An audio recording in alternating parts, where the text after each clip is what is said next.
তো আজকে সকালে ঘুম থেকে উঠে হঠাৎ করে দেখি আমার মুখে অনেক বেশি দাগ, মানে অনেক বেশি ব্রণের কালো দাগ দেখা যাচ্ছে। এটার অর্ধেকটা হচ্ছে পচে গেছে, তো এটা ফেলে দিব আর বাকি এইটা দিয়ে হচ্ছে রেমেডিটা বানাবো। শসা আরেকটু হলে ভালো হতো, কিন্তু যেহেতু অর্ধেকটাই পচে গেছে তো অল্প অল্প করে দিচ্ছি। এর মধ্যে হচ্ছে আমি কাঠবাদাম আর কাজু বাদাম একসাথে মিক্স করে রেখেছি, কারণ যখন আমি সকালে এটা খাবো তখন হচ্ছে এক এক জায়গায় এক একটা রাখলে খুঁজে পাওয়া যায় না বা মনে থাকে না, তো এই কারণে একটার মধ্যে রেখে দিয়েছি। আসসালামু আলাইকুম, hello everyone, this is me Umaisha, welcome back to my new video. তো এখন হচ্ছে বাজে দুপুর 2টা। তো আজকের ব্লগটা এখন থেকেই শুরু করছি। তো আজকে সকালে ঘুম থেকে উঠে হঠাৎ করে দেখি আমার মুখে অনেক বেশি দাগ, মানে অনেক বেশি ব্রণের কালো দাগ দেখা যাচ্ছে। তো আসলে ভাবলাম যে কিভাবে এই দাগগুলো, মানে কালো দাগগুলো হচ্ছে রিমুভ করা যায়, কারণ আমি হচ্ছে এমনিতে কোনো ক্রিম ইউজ করি না বাইরের। তো ঘরোয়া কোনো রেমেডি বানিয়ে ইউজ করা যায় কি না। তো ভাবলাম যেহেতু বাইরের কোনো কিছু ইউজ করব না, কারণ বাইরের কোনো কিছু ইউজ করলে আমার মুখে হচ্ছে আরও বেশি ব্রণ ওঠে। তো ফ্রিজে দেখলাম একটা শসা আছে, মানে অনেক দিন আগের, কিন্তু অর্ধেক হচ্ছে শুকিয়ে গেছে আর অর্ধেক ভালো আছে। তো ভাবলাম এইটা দিয়েই হচ্ছে কোনো একটা কিছু বানানোর ট্রাই করি, কারণ মুখে অনেক বেশি কালো দাগ, তো এগুলোকে হচ্ছে রিমুভ করতে হবে। তো এই কারণে হচ্ছে শসা দিয়ে কোনো কিছু বানানোর ট্রাই করছি ঘরে আর কি, ঘরোয়া উপায়ে। তো বাসায় হচ্ছে এই শসাটা ছিল, এটার অর্ধেকটা হচ্ছে পচে গেছে, তো এটা ফেলে দিব আর বাকি এইটা দিয়ে হচ্ছে রেমেডিটা বানাবো। তো এটাকে হচ্ছে এই ছোলা সহই কুচি করে নিতে হবে। তো আমি এটাকে আগে কুচি করে নেই, তারপরে দেখাচ্ছি আমাদের আর কি কি লাগবে। সো আগে হচ্ছে এতটুকু ফেলে দিতে হবে, যেহেতু এতটুকু পচে গেছে, মানে পচে গেছে বলতে শুকিয়ে গেছে, অনেক দিন ফ্রিজে ছিল তো এই কারণে হচ্ছে শুকিয়ে গেছে। তো এতটুকু ফেলে দিব আর বাকি এতটুকু দিয়ে হচ্ছে রেমেডি বানাবো। তো এই তো এখন হচ্ছে এটাকে ছোলা সহই কুচাতে হবে।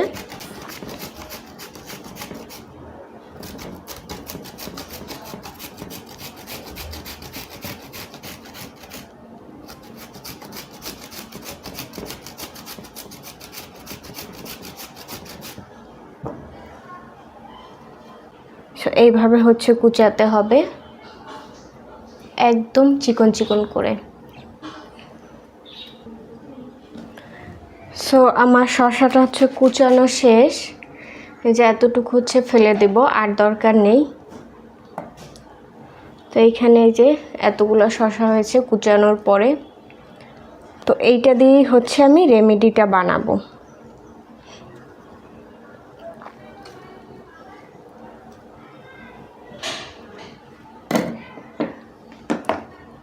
তো এখন হচ্ছে শসাগুলো এইটার মধ্যে অল্প অল্প করে দিয়ে দিব,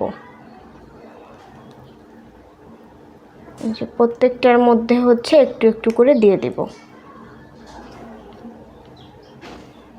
আর এর মধ্যে যে শসার পানিটা পড়ে যাচ্ছিল, এর কারণে হচ্ছে আমি এটার মধ্যে হচ্ছে রেখে দিয়েছি।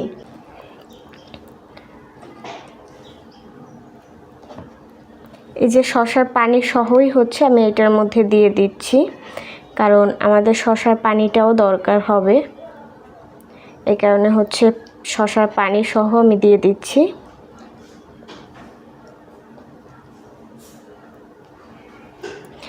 শসা আরেকটু হলে ভালো হতো, কিন্তু যেহেতু অর্ধেকটাই পচে গেছে তো অল্প অল্প করে দিচ্ছি।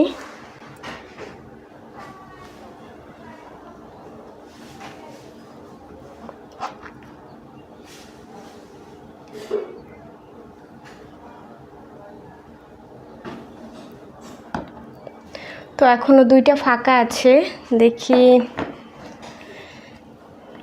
যেহেতু এটা পচে নাই, শুকিয়ে গেছে, তো এটা থেকে একটু বের করার ট্রাই করি।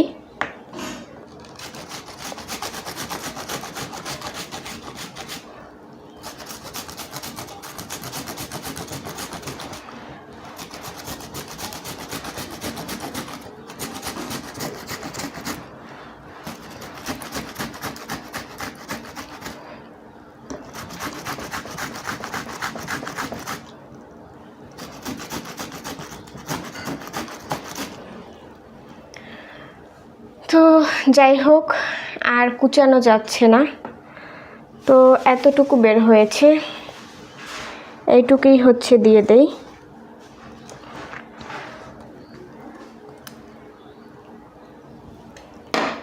তো এইটুকু হচ্ছে দুইটাই হয়ে যাবে।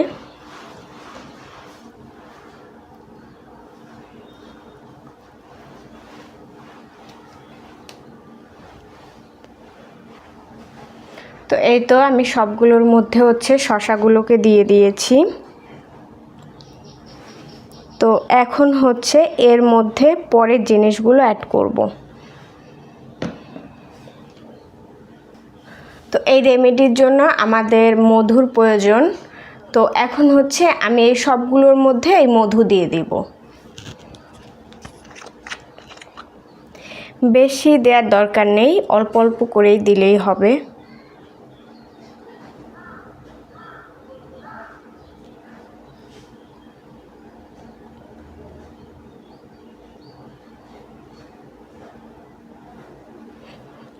তো এইভাবে করে হচ্ছে আমি সবগুলোতে মধু দিয়ে দিচ্ছি।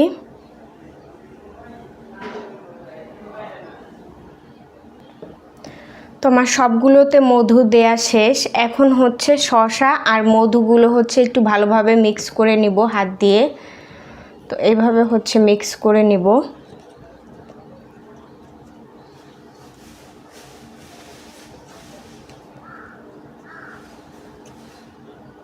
হালকা হালকা করে একটু পানি দিয়ে নেই, তাহলে মিক্স করতে বেশি ভালো হবে। তো আমি হচ্ছে সিরিঞ্জ দিয়ে পানি দিচ্ছি, কারণ হচ্ছে গ্লাস অথবা অন্য কিছু দিয়ে পানি দিতে গেলে দেখা যাবে পানি বেশি পড়ে যাবে, তখন হচ্ছে এটা একদম নষ্ট হয়ে যাবে। এই কারণে হচ্ছে আমি সিরিঞ্জ দিয়ে অল্প অল্প করে পানি দিয়ে নিচ্ছি, জাস্ট মধুটাকে মিক্স করার জন্য। তো এখন হচ্ছে আঙুল দিয়ে শসা আর মধুগুলো হচ্ছে ভালোভাবে মিক্স করে নেব।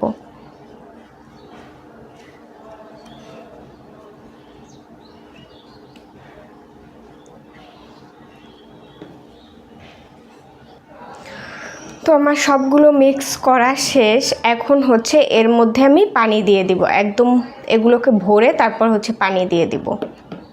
আর এই পানিও আমি সিরিঞ্জ দিয়ে দিব, কারণ সিরিঞ্জ দিয়ে পানি দিলে হচ্ছে এগুলোর মধ্যে বেশি পড়ার চান্স থাকে না। একদম প্রতিটা সুন্দর করে ভরে পানি দিয়ে দিব।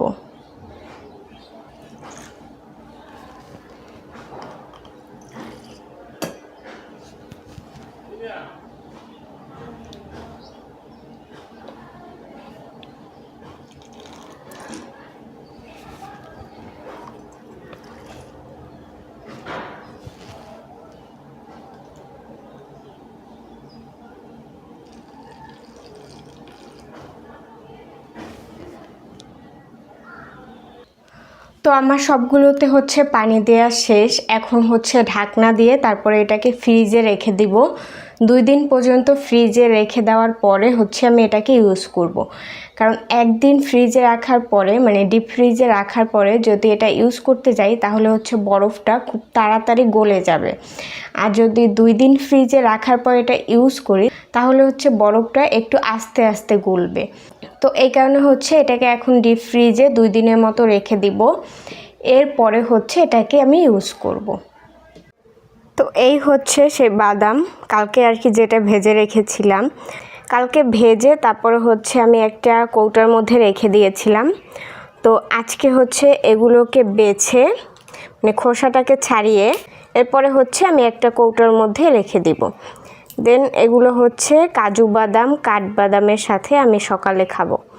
তো অনেক সময় দেখা যায় সকালে খুব বেশি তাড়াহুড়া থাকে, তো এই কারণে হচ্ছে আমার এগুলো বাছার সময় থাকে না। তো এই কারণে হচ্ছে আজকে এগুলোকে বেছে তারপর হচ্ছে একটা কৌটোর মধ্যে রেখে দিব। বাদামগুলো হচ্ছে বেছে রাখলে সকালে অনেক তাড়াহুড়ো থাকে, তখন আর কি বাদাম বেছে খাওয়ার মতো হাতে টাইম থাকে না। তো এগুলো হচ্ছে যদি খোসা ছাড়ানো থাকে তাহলে দেখা গেছে তাড়াহুড়োর মধ্যেও অল্প কয়টা হাতে নিয়ে জাস্ট কৌটোটা খুলে অল্প কয়টা হাতে নিয়ে তারপরে হচ্ছে খেয়ে চলে যাওয়া যায়। তো এই কারণে হচ্ছে এখন আমি বাদামগুলোকে বেছে রাখছি যেন সকালে খাওয়ার টাইমে অত বেশি টাইম না লাগে। আর এই বাদামের সাথে হচ্ছে আমি কাজু বাদাম আর কাঠবাদাম এগুলো মিলিয়ে রাখি। তো ঘুম থেকে উঠেই হচ্ছে ফ্রেশ হয়ে দেন হচ্ছে এই বাদাম আর কাঠবাদাম কাজু বাদাম এগুলো হচ্ছে অল্প কয়টা মুখে দেই, এরপরে হচ্ছে অন্য কোনো কাজ থাকলে সেটা করি। তো কালকে হচ্ছে যে চালগুলো আমি গুঁড়া করেছিলাম সেগুলো হচ্ছে ছাদে হচ্ছে শুকাতে দিয়ে এসেছিলাম, কিন্তু ছাদে হচ্ছে অনেক বাতাস আর এই কারণে আশেপাশে যত বালু আছে সব বালু হচ্ছে এই চালের গুঁড়ার মধ্যে এসে পড়ে। এই কারণে ভাবলাম যে এখানে আর গুঁড়া শুকাতে দেয়া যাবে না, এই কারণে আবার বাসায় নিয়ে আসছি। তো আম্মু আবার কি করছে, এইভাবে জানালার কাছে হচ্ছে এই চালের গুঁড়া শুকাতে দিয়েছে। তো এইখানে হচ্ছে অনেক রৌদ্র পড়ে, এইখানে দিলেও হচ্ছে চালের গুঁড়া শুকিয়ে যাবে। তো এই যে চালের গুঁড়া এটা কিন্তু অনেকটাই শুকিয়ে গেছে। এখন আমি ইচ্ছে করলে এগুলো হচ্ছে কোনো কৌটায় ভরে তারপরে রেখে দিতে পারবো। আর মাঝে মধ্যে হচ্ছে আবার একটু রোদ্রে শুকাতে হবে, তাহলে এই গুঁড়াগুলো অনেক দিন ভালো থাকবে। তো আজকে হচ্ছে আমি এগুলোকে কৌটা ভরে রেখে দিব, আরেকটু রৌদ্র পাক, তারপরে হচ্ছে আমি এগুলোকে কৌটো ভরে রেখে দিব। এরপরে মাঝে মধ্যে হচ্ছে আবার রোদ্রে শুকাবো, তাহলে এই গুঁড়াগুলো অনেক দিন পর্যন্ত ভালো থাকবে।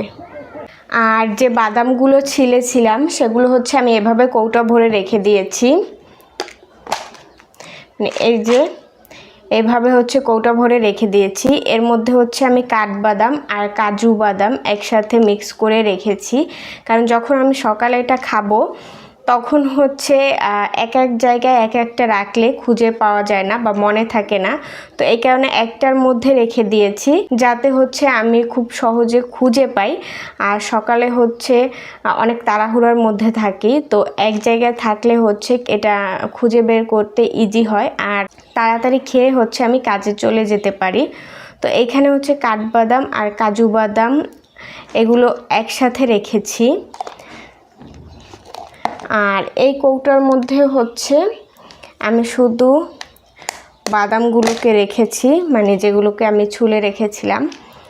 তো যখন এইটা খাওয়া শেষ হয়ে যাবে তখন হচ্ছে আবার এইটা খাবো। তো এইটা হচ্ছে এখন রেখে দিব এইভাবেই।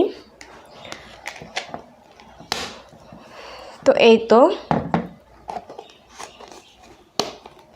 তো এইটা কিন্তু প্রায় ভরা ছিল, আমার খেতে খেতে শেষ হয়ে গেছে, এখন অল্প কিছু আছে। তো এটা শেষ হওয়ার পরেই এইখান থেকে কিছু বাদাম নিয়ে এরপর আবার এইটার মধ্যে কাঠবাদাম আর কাজু বাদাম মিক্স করে তারপর হচ্ছে সেগুলো খাবো। সো গাইস, আজকে ব্লগটা এই পর্যন্তই, দেখা হবে নতুন কোনো ব্লগে। ততক্ষণ সবাই ভালো থাকো, সুস্থ থাকো, আজকে বিদায় নিচ্ছি, আল্লাহ হাফেজ।